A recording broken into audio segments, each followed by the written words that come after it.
Então vamos começar. Ninguém pode ver o reino de Deus se não nascer de novo. Vamos agora ver as palavras de Jesus, algumas passagens. E veio Jesus para os lados da Cesareia de Filipe e interrogou seus discípulos dizendo: Quem dizem os homens que é o Filho do Homem? E eles responderam: Uns dizem que é João Batista, mas outros que é Elias e outros que Jeremias ou alguns dos profetas. Disse-lhes Jesus: E vós, quem dizeis que eu sou? Respondendo, Simão Pedro disse: Tu és o Cristo, Filho do Deus vivo. E respondendo, Jesus disse: Bem-aventurado és, Simão, filho de Jonas, porque não foi a carne e o sangue que te revelaram isso, mas sim meu Pai que está nos céus. Em outra passagem, continua assim: E chegou a Herodes, o tetrarca, a notícia de tudo o que Jesus fazia, e ficou inquieto porque diziam uns: É João que ressurgiu dos mortos, e outros: É Elias que apareceu, e outros: É um dos antigos profetas que ressuscitou. Então disse Herodes: Eu mandei degolar a João. Quem é, pois, este de quem ouço semelhantes coisas? E buscava a ocasião de o ver. Neste caso, a ocasião de o ver era a Jesus. Quem mandou matar João Batista foi Herodes Antipas, filho do rei Herodes o Grande. E como ele mandou matar João Batista, que era primo de Jesus, e quando Jesus começou a ficar conhecido, também ele pensava que era João Batista que tinha regressado, de alguma forma. Continuando aqui noutra passagem, após a transfiguração, e os discípulos lhe perguntaram, dizendo: Pois porque dizem os escribas que importa vir Elias primeiro? Mas Jesus respondendo disse: Elias certamente há de vir e restabelecerá todas as coisas. Digo-vos, porém, que Elias já veio e eles não o conheceram. Antes fizeram dele quanto quiserem. Assim também o Filho do Homem há de padecer às suas mãos. Então compreenderam os discípulos que era de João Batista que Jesus lhes falaram. Aqui nesta passagem, Jesus fala claramente que Elias, o Elias que falavam os discípulos que havia de vir, já tinha vindo e era João Batista, seu primo. Agora vamos ler aqui os esclarecimentos dos Espíritos acerca destas passagens aqui de Jesus e vai ficar mais claro acerca deste assunto, que pode ser um pouco confuso: quem era Elias, quem era João Batista, quem veio, quem não veio. Ressurreição e reencarnação. A reencarnação fazia parte dos dogmas judaicos, sob o nome de ressurreição. Somente os saduceus eram uma casta, um grupo religioso judaico dos judeus, que pensavam que tudo acabava com a morte, não acreditavam nela. As ideias dos judeus sobre esse assunto e sobre muitos outros não estavam claramente definidas, pois apenas tinham noções vagas e incompletas sobre a alma e sua ligação com o corpo. Acreditavam que um homem que viveu podia reviver, sem entender, entretanto, de que modo isso podia acontecer. Designavam pela palavra ressurreição o que o Espiritismo chama mais apropriadamente de reencarnação. De fato, a ressurreição supõe o retorno à vida do corpo que está morto, o que a ciência demonstra ser materialmente impossível, porque os elementos desse corpo estão desde há muito tempo desintegrados na natureza. A reencarnação é o retorno da alma, o espírito, à vida corporal, mas em um outro corpo formado novamente para ele e que não tem nada em comum com o que se desintegrou. A palavra ressurreição podia assim se aplicar a Lázaro, mas não a Elias nem aos outros profetas.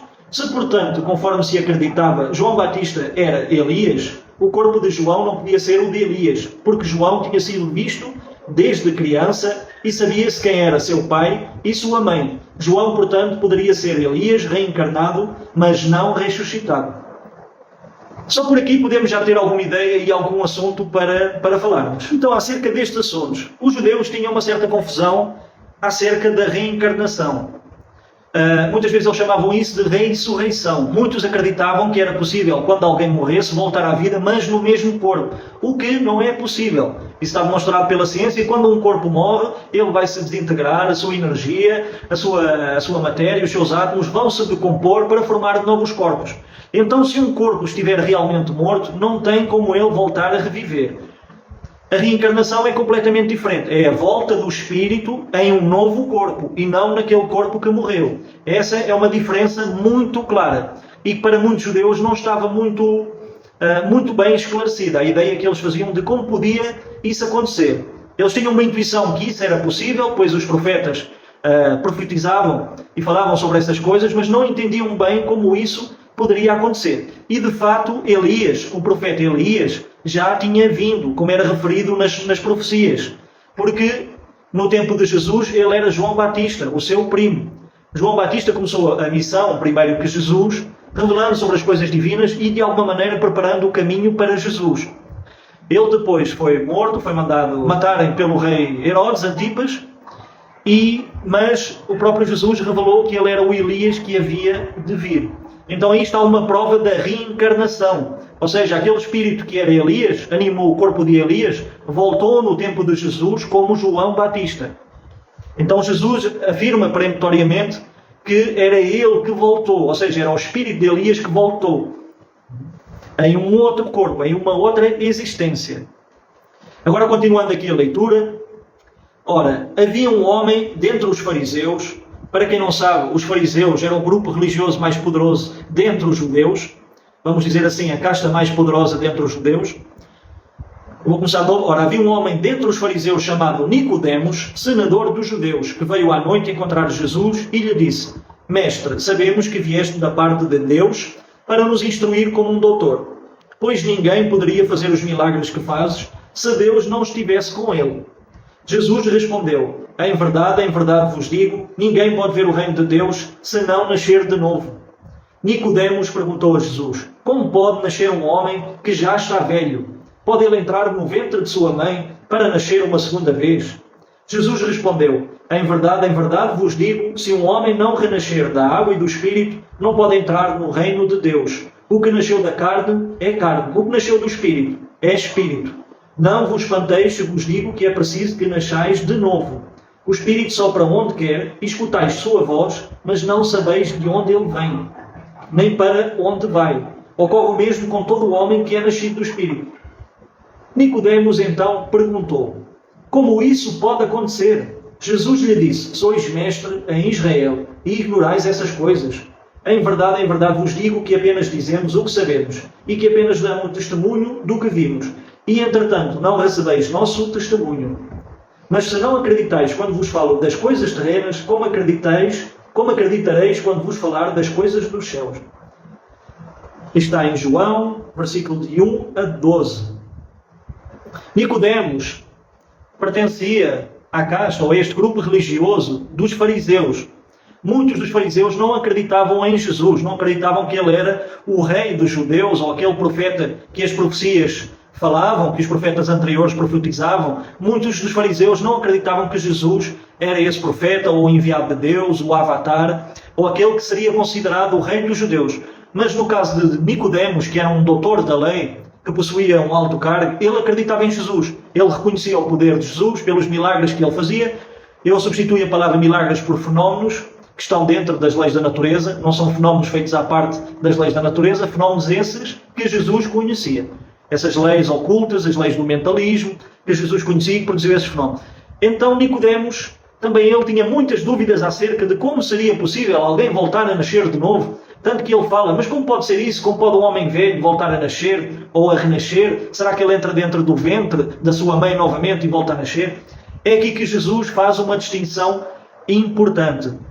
Ele fala: quem não nascer de novo não poderá ver o reino de Deus. E ele faz a distinção entre o elemento material e entre o elemento espiritual. Quando ele fala: quem não nascer da água e do Espírito não poderá ver o reino de Deus. Ou seja, o que significa isto? Quem não nascer da água? A água, para os filósofos gregos e para o mundo antigo, era a representação do elemento material. Nós temos a representação do elemento material naqueles 4 elementos conhecidos como terra, ar, fogo e água. A água era um desses elementos essenciais que se considerava à vida, ainda hoje, não é? Mas para os antigos a água tinha um significado especial. Então Jesus pegou nesse aspecto, nesse elemento da água, para explicar o elemento material. Ou seja, quem não nascesse da água, ou seja, e do Espírito, ou seja, se não houvesse a união do Espírito com a matéria, ou seja, com o corpo físico, com os elementos físicos, não poderia ver o reino de Deus. Ou seja, se não reencarnarmos continuamente, sucessivamente, não vamos conseguir ver o reino de Deus. E quando ele fala aqui, eu vou ler: o Espírito sopra onde quer e escutais sua voz, mas não sabeis de onde ele vem nem para onde vai. O que quer dizer isto? O que é que Jesus quis dizer com isto? Quis dizer que o Espírito já viveu muitas vidas, mas ninguém sabe de onde é que ele vem. Ninguém sabe onde é que ele vem depois, quando ele encarna no corpo, quando faz a ligação com o corpo físico. O mais importante é que Jesus fez essa distinção. O que é matéria, pertence ao elemento material, ao físico, e o que é espírito. O corpo procede do corpo, mas o espírito não procede do espírito. Muito importante é preciso essa união da matéria e do espírito para que nós possamos evoluir, reencarnar sucessivamente para podermos alcançar o reino de Deus. Esse é o significado das palavras de Jesus. Continuando aqui com a leitura, o pensamento de que João Batista era Elias e de que os profetas podiam reviver na terra encontra-se em muitas passagens dos Evangelhos, notadamente nas relatadas acima, foi logo as primeiras que eu li, no texto, no versículo 1 a 3. Se essa crença fosse um erro, Jesus não teria deixado de combatê-la como combateu tantas outras. Longe disso, Jesus a confirmou com toda a sua autoridade e colocou-a como ensinamento e como uma condição necessária quando disse: ninguém pode ver o reino de Deus se não nascer de novo. E insistiu, acrescentando: não vos espanteis se vos digo que é preciso que nasçais de novo. Estas palavras, se um homem não renascer da água e do Espírito, foram interpretadas no sentido da regeneração pela água do batismo. Porém, o texto primitivo trazia simplesmente não renascer da água e do Espírito, enquanto em algumas traduções a expressão do Espírito foi substituída por do Espírito Santo, o que não corresponde mais ao mesmo pensamento. Esse ponto capital sobressai dos primeiros comentários feitos sobre os Evangelhos, assim como isso será um dia constatado sem equívoco possível. Tem uma situação que é muitas igrejas cristãs, de origem cristã, interpretaram esta situação, ou esta fala de Jesus, quem não nascer da água, desta maneira. Fizeram um ritual, digamos, é onde nasceu muitas das vezes o batismo. O batismo nasceu da situação de João Batista ter batizado, de alguma maneira, Jesus no Rio Jordão, através da água, Jesus banhou-se no rio, mas também através desta passagem. Muitos a interpretaram como um batismo, como um ritual, como algo material, como um renascimento para a vida física, mas não era bem nesse sentido que Jesus falou. Não é bem esse o sentido. É assim que é interpretado por muitas pessoas ainda essa questão do batismo. Quando ele fala, notadamente, acerca deste assunto aqui, enquanto não pode nascer da água e do Espírito, digamos assim, ele estava-se a referir ao elemento material e não a um ritual, como se fosse uma iniciação para uma nova vida, como é interpretado o batismo. Não era bem esse o sentido. E também fala aqui acerca de outra coisa, que é as interpretações que existem nos vários Evangelhos, que têm a ver com as várias traduções que foram feitas ao longo da história, que muitas das vezes acrescentaram outras palavras e que obscurecem um pouco o sentido das palavras que Jesus quis falar. Continuando aqui, para compreender o verdadeiro sentido dessas palavras, é preciso igualmente entender o significado da palavra água, que foi empregada ali como um sentido diferente do que lhe é próprio. Os conhecimentos dos antigos sobre as ciências físicas eram muito imperfeitos. Acreditavam que a Terra tinha saído das águas e por isso julgavam a água como um elemento gerador absoluto. É assim que na Gênese, está escrito na Gênese, nesse texto da Bíblia, está escrito: o Espírito de Deus era levado sobre as águas, flutuava sobre a superfície das águas. Que o firmamento seja feito no meio das águas, que as águas que estão sob o céu se reúnam em um único lugar e que o elemento árido apareça. Que as águas produzam animais vivos que nadem na água e pássaros que voem sobre a terra e sobre o firmamento. Como podemos ver, acerca desta passagem aqui do Gênesis, desse texto bíblico, a água era considerada pelos antigos como um elemento gerador, um elemento de vida. Continuando aqui, conforme essa crença, a água tinha se tornado o símbolo da natureza material, como o Espírito era o da natureza inteligente. É por isso que no Espiritismo o Espírito é conhecido como princípio inteligente do universo. Estas palavras, se o homem não renascer da água e do Espírito, ou em água e em Espírito, significam então, se o homem não renascer com seu corpo e sua alma, é neste sentido que foram entendidas naqueles tempos. E é este o sentido que é correto. Enquanto o homem não renascer com o seu corpo e com a sua alma, ou seja, com o seu espírito unido ao seu corpo, não poderá ver o reino de Deus. Ou seja, é necessário reencarnar esta união da matéria, do corpo físico com o espírito, para que o espírito possa evoluir. Não devemos nos esquecer que o corpo físico é apenas um instrumento, uma ferramenta da qual o espírito necessita e utiliza para evoluir. É necessário esta união. A mesma interpretação, aliás, é confirmada por estas palavras de Jesus. O que nasceu da carne é carne, e o que nasceu do Espírito é Espírito, as quais dão a exata diferença entre o Espírito e o corpo. O que nasceu da carne é carne, indica claramente que só o corpo procede do corpo e que o Espírito é independente dele. Jesus faz esta alusão, ou esta diferença. O que é da carne é carne. Ou seja, ele revela a independência do Espírito da matéria, do corpo físico. Ele revela que o Espírito é independente e sobrevive à matéria física e depois da morte física. Vamos virar aqui a página. O Espírito sopra onde quer. Escutais sua voz, mas não sabeis nem de onde vem, nem para onde vai. Pode-se entender como a alma do homem ou o Espírito de Deus que dá a vida a quem Ele quer. Aqui podemos entender, o Espírito sopra onde quer, podemos entender desta forma. Ninguém sabe de onde é que o Espírito vem. Porquê? Porque é o seu passado, é o passado de outras existências. Quando ele nasce no novo corpo, na maior parte dos casos, ele não sabe e nem se lembra do seu passado, das outras existências. E quando a frase fala aqui, o Espírito sopra onde quer, também podemos entender neste sentido. O Espírito maior, ou o grande princípio inteligente do universo, é Deus. E sopra onde quer. Sopra o quê? Sopra a vida. O sopro da vida onde quer e como quer. Podemos entender neste sentido. Não sabeis de onde vem, nem para onde vai. Significa que não se conhece o que foi, nem o que será o Espírito. Se o Espírito ou a alma fosse criado ao mesmo tempo que o corpo, se saberia de onde veio, uma vez que se conheceria seu começo. De todos os modos, esta passagem é a confirmação do princípio da pré-existência da alma e, por conseguinte, das pluralidades das existências. Este é um ponto importante. Se não levarmos em consideração a pluralidade das existências, ou seja, das múltiplas existências que o Espírito tem, das múltiplas reencarnações, fica difícil até mesmo de entender os Evangelhos e a mensagem de Jesus.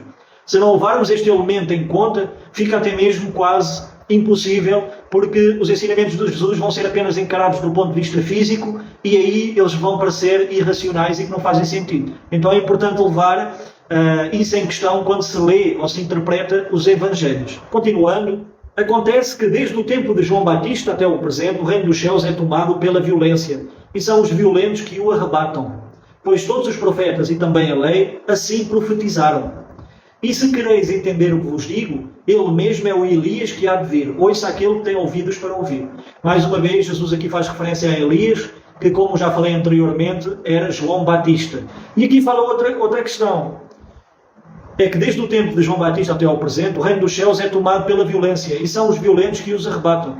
Isto é um pouco o espelho do que acontece daqueles que vêm revelar a verdade, daqueles que são profetas, daqueles que vêm trazer a sua mediunidade ao serviço de Deus, das revelações divinas.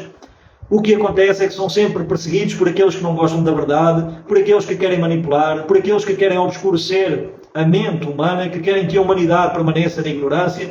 É por isso que todos os profetas, incluindo Jesus, sempre sofreram violência, e todos aqueles que trabalham pela verdade ainda hoje no nosso planeta, que sofrem perseguição por causa das mensagens espirituais, por causa, seja em que ramo de trabalho em que eles executam, sofrem a perseguição por causa da justiça, por causa de tudo aquilo que eles vieram revelar. Eu posso, por exemplo, dar um nome mais recentemente, que foi um grande revelador de tecnologia e de coisas, invenções que iriam beneficiar muito a humanidade e que trataram de o silenciar e de se apropriarem das suas invenções. Estou falando do cientista Nikola Tesla. É apenas um exemplo. Nesse caso ele era um cientista, mas ao longo da história, filósofos, profetas, médiuns, muitos daqueles que eram considerados bruxos no tempo da era medieval e que foram acusados pela Inquisição, eram apenas médiums, era mediunidade, não existia ali nada de negativo. Mas lá está, é a perseguição daqueles que temem a verdade e querem obscurecer a mente humana e fazer com que ela não evolua. Então isso sempre aconteceu, desde todos os tempos.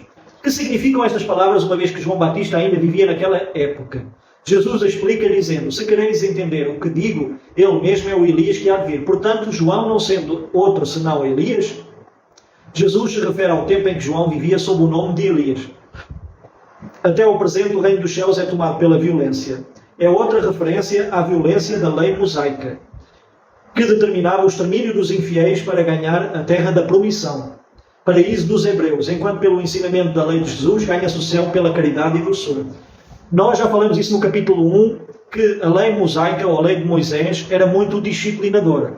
E ainda tinha muita violência contida nela, mas que Jesus veio revelar que para nós podermos alcançar o reino de Deus, deveríamos ser bondosos, praticar a caridade, ser doces, praticar a doçura, o que era uma coisa que era uma raridade na lei mosaica, ou na lei entendida pelos hebreus, praticada pelos judeus, para a maioria. Então o reino dos céus não se ganha pela violência, como alguns pensavam, mas pela caridade, pela doçura, pelo bem que construirmos dentro de nós, por toda a obra boa e útil que conseguirmos fazer também em favor dos outros e pelas transformações, eliminando a nossa sombra, os nossos conflitos, os nossos traumas, trabalhando o nosso íntimo. É isso que a doutrina espírita fala com o nome de reforma íntima, ou seja, nos reformarmos, nos melhorarmos, nos limparmos, para podermos crescer em Deus, em verdade, em amor, em caridade, em alegria, e podermos alcançar assim o reino de Deus. Continuando aqui, dá para continuar um pouco a leitura. Depois acrescenta: ouça aquele que tem ouvidos para ouvir. Estas palavras, muitas vezes repetidas por Jesus, confirmam claramente que nem todos estavam em condições de compreender certas verdades. Isso também foi uma coisa que eu já falei no capítulo 1. Muitas vezes Jesus falava por parábolas para as multidões, mas com os seus discípulos, com os seus apóstolos, ele falava sobre as coisas espirituais, sobre as leis da vida, de uma forma mais pormenorizada. Mas ele mesmo declara com esta frase: ouça aquele que tem ouvidos para ouvir. Jesus tinha completa noção que nem todos tinham intelecto ou compreensão para entender as suas palavras e os seus ensinamentos. E Jesus tinha a perfeita consciência que também não ia ser aceito por todos. Não ia ser do agrado a sua mensagem, as suas revelações, principalmente para aqueles que tinham poder, ou seja, que são o grupo religioso que eu falei há pouco, que é os fariseus, e também para os sacerdotes, os escribas. Jesus, principalmente, condenava muitas das suas práticas destes dois grupos que eu falei, porque eles viviam mais em aparência, fingiam praticar a lei de Deus, enganavam o povo. Hoje também temos muitas dessas coisas, apesar de ter passado 2000 anos, continua a haver dessas coisas. E então Jesus condenava, e Jesus não era muito bem-vindo por essas castas dos escribas e dos fariseus. Muitas vezes também pelos saduceus, outro grupo religioso judaico. Aqueles que do vosso povo morreram, viverão novamente. Os que estavam mortos ao redor de mim, ressuscitarão. Despertai do vosso sono e cantai os louvores a Deus, vós que habitais no pó, pois o orvalho que cai sobre vós é um orvalho de luz. Arruinareis a terra e o reino dos gigantes. Esta passagem que eu acabei de ler é do profeta Isaías. É também muito clara sobre a sobrevivência da alma após a morte. Se após a morte os espíritos ficassem em algum lugar e lá permanecessem para sempre, teria dito: ainda vivem. Foi mais uma demonstração como em várias passagens da Bíblia, dos Evangelhos e também no Antigo Testamento, tem referências à ressurreição que nós já entendemos que é a reencarnação. É essa a maneira que eles interpretavam no passado. Porém, ao dizer que viverão novamente, entende-se que devem voltar a viver. E isto só pode ser uma nova reencarnação. Entendida de outra maneira, no sentido da vida do Espírito, o ensinamento desta passagem do profeta Isaías seria um contrassenso, uma vez que implicaria interrupção da vida da alma. Analisada pelo lado da vida moral, seria a negação das penalidades dos castigos eternos, visto que estabeleceria o princípio de que todos os que estão mortos reviverão.